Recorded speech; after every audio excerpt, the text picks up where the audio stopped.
উপস্বাস্থ্য কেন্দ্ৰত ৰাষ্ট্ৰীয় পৰিপুষ্টি দিৱস হিচাপে পালন কৰিছে আৰু সেই দিৱসৰ উপলক্ষে যি সজাগতা সভা আয়োজন কৰিছে মই মোৰ ভিডিঅ'ৰ মাধ্যমেদি আপোনালোকক দেখাবলৈ যত্ন কৰিম। আহকচোন এতিয়া মই ভিডিঅ'ত যাওঁ, ছাৰ বাইদেউসকলে কেনেদৰে সজাগতা সভা আয়োজন কৰিছে সকলোখিনি মই দেখাই যাম। আহকচোন মোৰ লগত। চাওকচোন আপোনালোকে কিমান ধুনীয়াকৈ ৰাষ্ট্ৰীয় পৰিপুষ্টি দিৱস হিচাপে এই বস্তু খোৱা খাদ্যসমূহ ৰাখিছে আৰু সকলোকে ছাৰ বাইদেউসকলে বুজাই দিছে যে কেনেদৰে পৰিপুষ্টি খাদ্য খাব লাগে। আমি এতিয়া দেখাবলৈ যত্ন কৰিম আপোনালোকক ছাৰ বাইদেউহঁতে কেনেকৈ বুজাব। চাওকচোন। আজি আমাৰ এই বুধবাৰৰ দিনটোত আমাৰ উপস্বাস্থ্য কেন্দ্ৰৰ অন্তৰ্গত আমাৰ উপস্বাস্থ্য কেন্দ্ৰত বা উপস্বাস্থ্য কেন্দ্ৰৰ অন্তৰ্গত আমাৰ বিশেষ অংগনবাড়ী চিলেক্ট য'ত আমাৰ ভেকচিন হয় এই অংগনবাড়ী কেন্দ্ৰসমূহত আমাৰ গ্ৰাম্য স্বাস্থ্য আৰু পৰিপুষ্টি দিৱস বুলি এটা অনুষ্ঠান হয়। সেই দিনটো আমি গ্ৰাম্য স্বাস্থ্য আৰু পৰিপুষ্টি দিৱস বুলি কওঁ। এই দিনটোত আমি আমাৰ মাতৃসকল, প্ৰসূতিসকল আৰু 6 বছৰলৈকে বাচ্চা শিশুসকলক স্বাস্থ্য পৰীক্ষা কৰাৰ পৰা তেওঁলোকক সুস্বাস্থ্য আৰু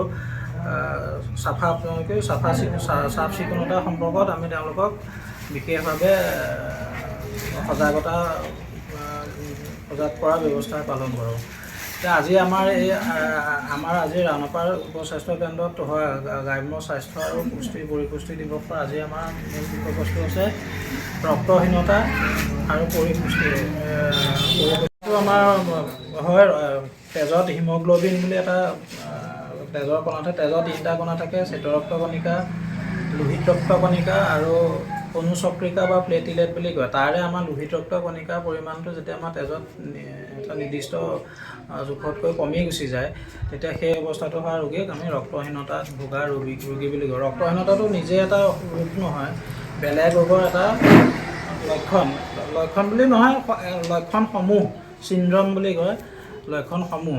এতিয়া ৰক্তহীনতাটোৰ তলত আমাৰ বিভিন্ন বেমাৰ। ৰক্তহীনতাটো কি কাৰণে হ'ব পাৰে তাৰ মই দুটামান কথা কওঁ। বিশেষকৈ প্ৰেগনেণ্ট মানুহ মানে গৰ্ভৱতী মানুহসকল বা শিশুসকল আৰু কিশোৰীসকল তথা আমাৰ দুগ্ধপান কৰাই থকা মহিলাসকল। ৰক্তহীনতা প্ৰথম কথা হ'ল যে অতি স্বাভাৱিকতে হৈ থকা আমাৰ ৰক্তহীনতাৰ কাৰণ হ'ল লৌহ পদাৰ্থৰ অভাৱজনিত ৰক্তহীনতা, যোনটো আইৰণ ডেফিচিয়েঞ্চি এনিমিয়া বুলি কোৱা হয়। আৰু তাৰপিছতে আছে ফলিক এচিড ডেফিচিয়েঞ্চি এনিমিয়া। সেইটো এটা ভিটামিন, ফলিক এচিডটো ভিটামিন বি কমপ্লেক্সৰ এটা ভিটামিন হয়, ফলিক এচিড ডেফিচিয়েঞ্চি এনিমিয়া। এই দুটাৰ ফলত হয় এনিমিয়া। সাধাৰণতে আমাৰ সমাজত বেছি বহুলভাৱে প্ৰাদুৰ্ভাৱ তাৰ বেছিভাগে পৰে। তাৰ উপৰিও কিডনী অসুখৰ কাৰণে ৰক্তহীনতা এনিমিয়া হ'ব পাৰে বা কৰ্কট ৰোগৰ কাৰণে হ'ব পাৰে আৰু অস্থি মজ্জাৰ অসুখৰ কাৰণে হ'ব পাৰে, যোনটো বন মেৰু ডিছঅৰ্ডাৰ বুলি কয় কিছুমান।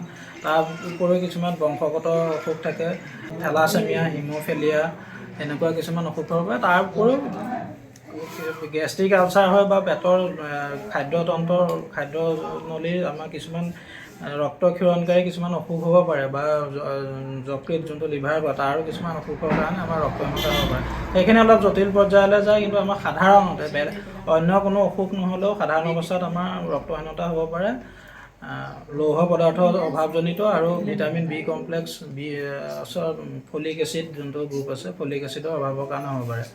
এতিয়া আমাৰ ৰক্তহীনতা হ'লে সাধাৰণতে আমি ৰক্তহীনতা মানুহসকলক আমি কেনেকৈ চিনি পাম? অতি সাধাৰণতে আপোনালোকে সকলোৱে চিনি পাব যে তেওঁ সঘনে ভাগৰ লাগিব। এটা কাম কৰিলে মানুহৰ যে এটা সীমা থাকে যে ইমানখিনি কাম কৰিলে মোৰ ইমানটো ভাগৰ লাগিব লাগে। যে কোনোবা এজন মানুহে 1 কিলোমিটাৰ খোজকাঢ়িলে যিমান ভাগৰ লাগিব লাগে এটা অনুমান থাকে চবৰে, কিন্তু তেওঁ 100 মিটাৰমান খোজকাঢ়ি দিয়াৰ পিছতে তেওঁ ভাগৰটো যেন 1 কিলোমিটাৰ খোজকঢ়া যেনহে ভাগৰ লাগিছে। 1 কেজি চাউল 5 কেজি চাউলৰ টোপোলা এটা অকণমান দূৰ লৈ গ'লে তেওঁ এনেকুৱা টাইপত ভাগৰ লাগে যে তেওঁ 50 কেজি চাউলহে কঢ়িয়াইছে। তেনেকুৱা মানে ইজি ফেটিগিবিলিটি বুলি এটা আমাৰ মেডিকেল টাৰ্ম আছে, সহজতে ভাগৰুৱা হোৱা। সেইটো এনিমিয়াৰ ৰক্তহীনতাৰ এটা লক্ষণ। দুই কথাটো হৈছে ঘনাই ঘূৰাই থকা, আমাৰ চন্দাই গৈ থাকে বুলি যোনটো কয়। বহাৰ পৰা হঠাৎকৈ উঠি দিলেও মাথা ঘূৰাই, শুই থকাৰ পৰা হঠাৎকৈ উঠি দিলেও মাথা ঘূৰাই, তেনেকৈ অলপ সময় দীঘলীয়াকৈ খোজকাঢ়ি থাকিলেও মাথা ঘূৰাই। সেইটো 2 নম্বৰ লক্ষণ, মাথা ঘূৰোৱাটো। 3 নম্বৰ লক্ষণটো হৈছে আমাৰ বুকু ধপধপোৱা। অকণমান সৰু সৰু কাম কৰিলে অকণমান স্পীডটো বাঢ়িলে কামৰ অকণমান স্পীড বাঢ়িলে বুকু ধপ ধপ কৰে বা এনেও কেতিয়াবা বহা পাত হৈ দিলেও বুকু মাথা ঘূৰোৱাৰ লগতে বুকু ধপ ধপ ধপ ধপ কৰে যোনটো ইংলিছত পেলপিটেশ্যন মেডিকেল টাৰ্মত পেলপিটেশ্যন বুলি কোৱা হয় গতিকে এই তিনিটা লক্ষণ থাকে তাৰপিছতো যদি তাতকৈও বেছি দীঘলীয়া সময়লৈকে ৰক্তহীনতাটো থাকে বা ৰক্তহীনতাটো ক্ৰমান্বয়ে অৱস্থাতে গৈ থাকে তেতিয়া আমাৰ ভৰি ফুলিব পাৰে মুখখনো ফুলা পাৰে তাৰপিছত চকুৰ আমাৰ যোনটো চকুৰ তলৰ চালে হেতা পৰি যাব পাৰে জিভাখন উলিয়ালে এখন হেতা থাকিব পাৰে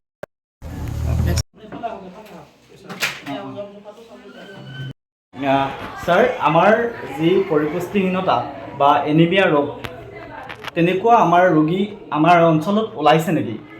হয় মই বৰ্তমান ৰাওনাপাৰা উপস্বাস্থ্য কেন্দ্ৰত আজি 4 মাহ হ'ল ডিউটি জইন কৰা তেতিয়াৰ পৰা আমাৰ ইয়াত মানে জটিল পৰিপুষ্টিহীনতাত ভোগা ৰোগী আমি নাই পোৱা শিশুৱে হওক বা ডাঙৰ বয়সস্থ ৰোগীয়ে হওক তেওঁলোক আমি তেনেকুৱা পোৱা নাই মডাৰেটো আমাৰ ওচৰত নাই কিন্তু মাইল অলপ চলপ মানে একেবাৰে কম পৰিমাণে পৰিপুষ্টিহীনতা ভোগা আমি ৰোগী পাইছোঁ তেওঁলোকক আমি দিহা পৰামৰ্শ দিয়াৰ লগতে উপযুক্ত মেডিচিন বা খাদ্যবস্তু সংশোধন মানে খাবৰ কাৰণে উপদেশ দিয়াৰ পিছত তেওঁলোক এতিয়া বৰ্তমান সেই পৰিপুষ্টিহীনতা অৱস্থাৰ পৰা সুস্থ অৱস্থালৈ তেওঁলোকক ঘূৰাই আনিবলৈ আমি সক্ষম হৈছোঁ আৰু থাকিল আমাৰ ৰক্তহীনতাত থকা ৰোগী আমাৰ আছে কিন্তু আমাৰ শোচনীয় পৰ্যায়ৰ যোনটো চিভিয়েৰ এনিমিয়া ৰোগী আমাৰ নাই আমাৰ স্বাস্থ্য কেন্দ্ৰৰ অন্তৰ্গত কোনো প্ৰেগনেণ্ট গৰ্ভৱতী মহিলা হওক বা অন্যান্য কোনো ৰোগী হওক আমাৰ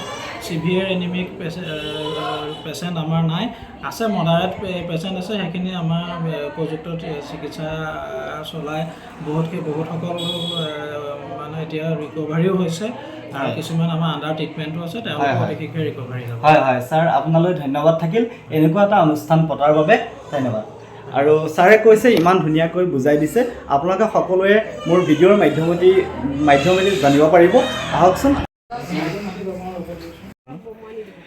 বাইদেউ আজি পুষ্টিহীনতাৰ ওপৰত যি সজাগতা সভা আয়োজন হৈছে বিষয়ে অলপ নেকি হয় কম এই ছেপ্টেম্বৰ মাহটো আমাৰ হিচাপে আমি সকলোৱে মানে আয়োজন কৰোঁ এই পুষ্টি দিৱসতে আমি সকলো গৰ্ভৱতী হওক প্ৰসূতি হওক সকলোকে আমি আমাৰ স্বাস্থ্য কেন্দ্ৰলৈ আমন্ত্ৰণ কৰোঁ তেওঁলোকক আমি স্বাস্থ্য পৰীক্ষা কৰাওঁ তেওঁলোকৰ যদি ৰক্তহীনতাত ভুগিছে তেওঁলোকক আমি কি খাদ্য খাব লাগিব কেনেধৰণে ব্যৱহাৰ কৰিব লাগিব কোন চেকআপ কৰিব লাগিব আমি সকলোখিনি তেওঁলোকক আমি অৱগত কৰোঁ আৰু শাক পাচলি ফল মূল যি য'ত যেনেধৰণে আমি খাবলগীয়া তেওঁলোকক আমি কওঁ য'ত বেছি মানে আইৰণ থাকে কিমান খাব লাগিব বা তেওঁলোকে জোখত বেছি খাদ্য খালে লাগে আৰু গৰ্ভজাত শিশু যেতিয়া এগৰাকীয়ে খায় কিন্তু যেতিয়া গৰ্ভজাত দুটা জীৱই খাবলগীয়া সেই খাদ্য মানে এগৰাকীকৈ দুগুণ খাব লাগিব তেওঁলোকে যদি দিনটোত এবাৰ খায় বা দুবাৰ খায় কিছুমানে দুবাৰ খায় কিন্তু সেই সময়ত যেতিয়া গৰ্ভজাত হ'ব তেতিয়া তেওঁলোকে 4বাৰ খুব সঘনাই তেওঁলোকে খাদ্য খাব লাগিব যিখিনি খাব সেইখিনি হয়তো আইৰণ খাদ্যই খাব লাগিব যদি এগৰাকী কিশোৰীয়ে যদি অৱস্থাতে তেওঁলোকৰ মানে জটিলতা কিছুমানৰ থাকি যায় সেই জটিলতাখিনি যদি নাইকিয়া কৰি তেওঁলোকে বিবাহ পাশত আবদ্ধ হ'ব তেতিয়াহ'লে তেওঁলোকে নিজেই সুস্থ হৈ থাকিলেহে সুস্থকৈ তেওঁলোকে জন্ম পাৰিব আৰু দেশৰ ধৰণে তেওঁলোকে আগুৱাই যাব পাৰিব সুস্থ সন্তান জন্ম দিব হয় কৈছে ইমান ধুনীয়াকৈ আপোনালোকক বুজাই দিছে আৰু আমি সকলোৱে পুষ্টিহীনতাৰ ওপৰত সজাগতা গ্ৰহণ কৰিব লাগে আৰু মই সকলোখিনি ভিডিঅ'ৰ মাধ্যমেৰে দেখাই আছোঁ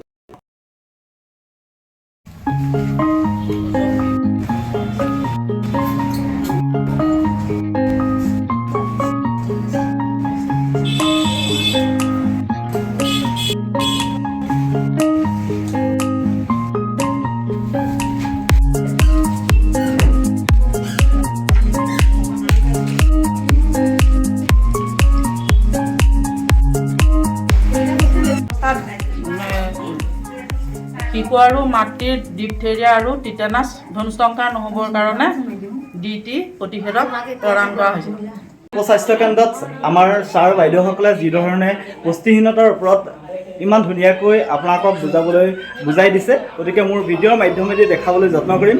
আৰু চাওকচোন সকলো ধৰণৰ মহিলা আহিছে আৰু গৰ্ভৱতী মহিলা আহিছে, আপোনালোকক দেখাইছোঁ।